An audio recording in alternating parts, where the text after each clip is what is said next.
ওরা ক্ষতিগ্রস্ত হবে। কারণ যখন আওয়ামী লীগ যখন সরকার ক্ষমতায় ছিল, যারা আওয়ামী লীগ করে এরা কখনো জেলে গেছে নাকি?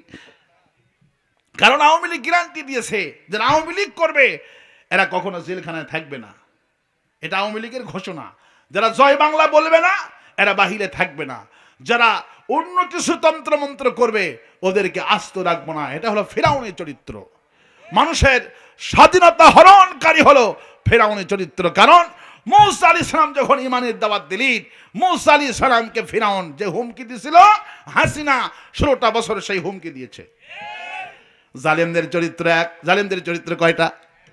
আল্লাহ পাক বললেন ইযহাব ইলা ফিরআউনা ইন্নাহু তাগাব।